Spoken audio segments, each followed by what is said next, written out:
नमस्कार बंधुओं, आपने अक्सर सुना होगा कि जितने भी प्लेयर्स या एथलीट्स होते हैं उनमें एक बहुत ही आम बीमारी होती है जिसका नाम है टेनिस एल्बो। यह एक ऐसी बीमारी है जिसके बारे में लोग जागरूक नहीं हैं। इसके इलाज में फिजियोथेरेपी, एक्सरसाइज मददगार हो सकती है। तो चलिए आज इसी विषय पर डॉक्टर मनीष जी से जानकारी प्राप्त करते हैं। टेनिस एल्बो क्या होता है? टेनिस एल्बो एक ओवर यूज इंजरी है जिसमें कि अपने कोहनी के बाहर वाले हिस्से पे पेन होने लग जाता है। ओवर यूज से मेरा मतलब बार बार एक ही एक काम जिसमें कि कोहनी के आसपास की मांसपेशियों का बार बार यूज होता है, उसकी वजह से उन मसल्स में स्वेलिंग आ जाती है, इंटरनल स्वेलिंग आ जाती है, मसल फाइबर टियर हो जाता है। तो जिसकी वजह से अपने कोहनी के बाहरी वाले हिस्से पे पेन होने लग जाता है। टेनिस एल्बो किन लोगों में देखा जाता है? ये उन लोगों में जिनका जो भी रेगुलर काम में, एक्टिविटी में रिस्ट का, कलाई का बार बार वो यूज़ होता है, जैसे कि स्क्रू ड्राइवर कसने में, या स्पेशली लेडीज़ लोगों को जिनको कि खाना बनाने के टाइम पे, बर्तन धोने के टाइम पे, जिसमें कि रिपीटेटिव बार बार अपने रिस्ट जॉइंट का मूवमेंट होता है। तो जो मांसपेशियाँ जो कि अपने रिस्ट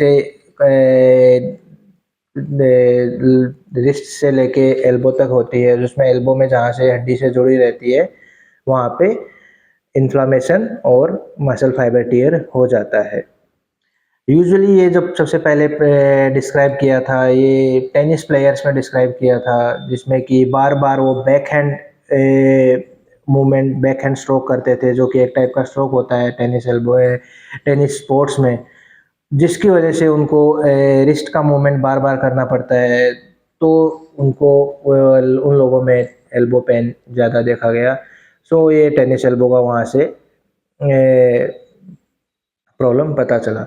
बट आजकल ये प्रॉब्लम स्पोर्ट्स पर्सन या टेनिस में होना बहुत कम हो गया है और डे टू डे एक्टिविटी में काफ़ी ज़्यादा होने लग गया है, क्योंकि जो भी प्लेयर टेनिस पे की प्रैक्टिस करता है या बैडमिंटन की प्रैक्टिस करता है, वो ऑलरेडी पहले से ही उनका रिस्ट का मूवमेंट वगैरह कम करने को बता दिया जाता है उनके कोच के द्वारा, उनके फिजियोज के द्वारा। तो उन लोगों में नहीं पाया जाता और आजकल 90% केसेस में ये जो नॉन स्पोर्ट्स पर्सन है उनमें में देखा जाता है। यह समस्या ज़्यादातर किस एज में होती है? आमतौर पे ये मिडिल एज ग्रुप में होता है, जो कि 30 से 60 की एज में होता है, जो मोर प्रोडक्टिव, जो लोग मोर ज़्यादा काम करते हैं। यूजुअली ये कंधे की प्रॉब्लम, कंधे की वीकनेस या फिर रिस्ट की वीकनेस की वजह से भी हो जाता है। जिन लोगों में डायबिटीज़ होता है, थायराइड होता है, उनमें भी टेनिस एल्बो होने का चांसेस ज़्यादा रहता है। तो बेसिकली इनका जो टेनिस एल्बो होने का कारण है, repeatedly over use of the wrist and elbow muscles, उसकी वजह से होता है। अगर किसी को टेनिस एल्बो की समस्या है तो इसका पता कैसे चलता है? डायग्नोसिस के लिए यूजुअली एक क्लिनिकल डायग्नोसिस होता है। हम लोग क्लिनिकली एक पर्टिकुलर टेंडर पॉइंट एल्बो में होता है जहाँ पे पेन होता है, विथ सम रिस्ट का मूवमेंट, रिस्ट एक्सटेंशन करते हैं तो उस टाइम पे पेन एग्रेवेट होता है, तो हमको डायग्नोसिस स्ट्रेट फॉरवर्ड पता चल जाता है कि ये इनको टेनिस एल्बो हो गया है। अब इसका इन्वेस्टिगेशन क्या कराते हैं? यूजुअली इसमें इन्वेस्टिगेशन की स्टार्टिंग में कोई ज़रूरत नहीं रहती है। स्टार्टिंग में तो हम डायरेक्ट मेडिकेशन वगैरह और लाइफस्टाइल मॉडिफिकेशन वगैरह बताते हैं। बट अगर किसी को ठीक नहीं हो रहा है तो समटाइम हम एक्सरे एडवाइस करते हैं कि कहीं कोई बोनी लीजन, आर्थराइटिस वो तो नहीं हो रहा है, या फिर समटाइम्स हम अल्ट्रासाउंड एंड एमआरआई भी एडवाइस करते हैं। इसका ट्रीटमेंट के लिए सबसे पहले रेस्ट देना है। जो मूवमेंट, कलाई का मूवमेंट आप बार बार कर रहे हो उसको कम करना है।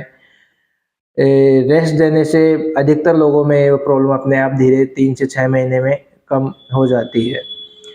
दूसरा, थोड़ा बर्फ़ का शेक करना है, थोड़ा कंप्रेशन करना है, एंड सम स्पेसिफिक फिजियो वगैरह करनी है। स्टार्टिंग में जब पेन ज़्यादा रहता है और पेशेंट अपना एक्टिविटी को मॉडिफाई नहीं कर पाता, रेस्ट नहीं कर पाता है, तो हम एक स्पेशल टाइप का बेल्ट देते हैं जिसको स्पेशली कोहनी से नीचे पहनने का होता है, जो कि जो मांसपेशियाँ आपकी कलाई के मूवमेंट में काम करती है उनको हेल्प करता है और जो सिम्टम्स वगैरह उसको कम करते हैं। टेनिस एल्बो में इन्वेस्टिगेशन क्या कराते हैं?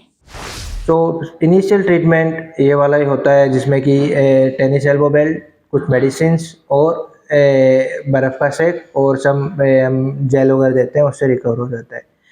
धीरे धीरे अब जब chronic tennis elbow chronic problem में बदल जाता है तो हम स्पेसिफिक स्ट्रेचिंग एक्सरसाइज वगैरह बताते हैं, जिससे कि जो मसल्स वगैरह होती है जो कि प्रॉब्लमेटिक होती है, इन्फ्लामेशन रहता है, उसको कम करने के लिए specific stretching exercises along with some ultrasound therapy वगैरह हम एडवाइस करते हैं। 4-5 दिन अल्ट्रासाउंड थेरेपी और कंटिन्यू आपकी स्ट्रेचिंग एक्सरसाइज, उससे काफ़ी हद तक इम्प्रूवमेंट हो जाता है।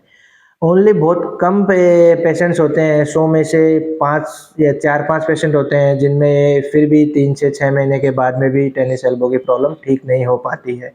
उन केसेस में हम लोग स्पेसिफिक इंजेक्शन थेरेपी वगैरह देते हैं, केनाकोट का इंजेक्शन, मतलब स्टेरॉइड का इंजेक्शन या पीआरपी का इंजेक्शन वगैरह वो इंजेक्ट करते हैं। उससे बाकी के पेशेंट्स में इम्प्रूवमेंट हो जाता है। फाइनली 1000 में से कोई एक आध पेशेंट मिलेंगे जिनमें फिर उन इंजेक्शन थेरेपी से भी ट्रीटमेंट नहीं होता है। उन पेशेंट्स में हम लोग फाइनली सर्जिकल ऑप्शन चूज़ करते हैं, जो कि बहुत रेयरली बहुत कम होता है। उसमें हम थोड़ा चीरा लगा के जहाँ पे भी सूजन इन्फ्लामेशन वगैरह हो रखी है उसको टिश्यू को एक्सरसाइज करके उसको रिपेयर करते हैं। इस बीमारी से कैसे बचाव करें? इसके बचने के लिए पहली बात तो अपने को जो भी लोग इस कार्य में इन्वॉल्व है जिसमें कि आपका कलाई का ज़्यादा मूवमेंट होता है उनको काफ़ी प्रिकॉशन लेना चाहिए। उनको रिपीटेडली कलाई का मूवमेंट कम से कम करना चाहिए। जैसे कि कारपेंटर लोग हैं जिनमें रिपीटेडली स्क्रू ड्राइवर यूज़ करना, स्क्रू कसना होता है, तो उनको बेटर है कि वो कोई ड्रिल वगैरह मशीन वगैरह यूज़ करे जिससे कि वो स्क्रू कस सके। स्पेशली कोई पेंटर होते हैं, कोई मशीन वर्क करता है, सिलाई मशीन का काम करते हैं लेडीज़ लोग, या स्पेसिफिक खाना बनाने के लिए बर्तन धोने के टाइम पे, वैसे टाइम में कोशिश करें कि कम से कम कलाई का मूवमेंट हो, कम से कम मसल पे जोर पड़े। साथ में अपना जनरल बॉडी केयर जिसमें कि कैल्शियम, विटामिन डी, B12 उनका प्रॉपर सप्लीमेंट्स वगैरह साथ में रखें अपना। अगर शरीर में एसेंशियल विटामिन्स की डेफिशिएंसी रहेगी, शरीर में एसोसिएटेड हाइपोथायरॉयडिज्म रहेगा, शरीर में एसोसिएटेड ब्लड शुगर की प्रॉब्लम रहेगी, तो शरीर में शोल्डर की प्रॉब्लम, नी की प्रॉब्लम, कोहनी की प्रॉब्लम होने के चांसेस ज़्यादा रहते हैं। जिनमें एक कोहनी की प्रॉब्लम है जो भी मोस्ट कॉमनली ऐसे में जिनमें डेफिशिएंसी रहती है उनमें पाई जाती है। सो अपने जनरल बॉडी का ध्यान रखें, कैल्शियम, विटामिन डी सप्लीमेंट वगैरह टाइम टू टाइम लेते रहे। कोई भी फिजिकल एक्टिविटी या कोई स्पोर्ट्स पर्सन जिनको भी जिम पर्सन जिनको ये एल्बो का पेन हो रहा है, कोई भी एक्टिविटी करने से पहले प्रॉपर वार्म अप करें।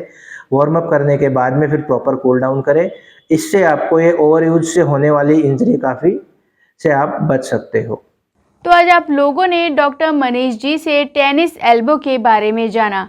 ऐसी और जानकारियों को देखने के लिए हमारे चैनल को सब्सक्राइब करें, जिससे आप आने वाली हर बीमारी से सतर्क रहें, और साथ ही लाइक, शेयर, कमेंट करना ना भूलें। तो चलिए अगले शुक्रवार फिर से मुलाकात होगी। तब तक के लिए दीपिका को दीजिए इजाज़त।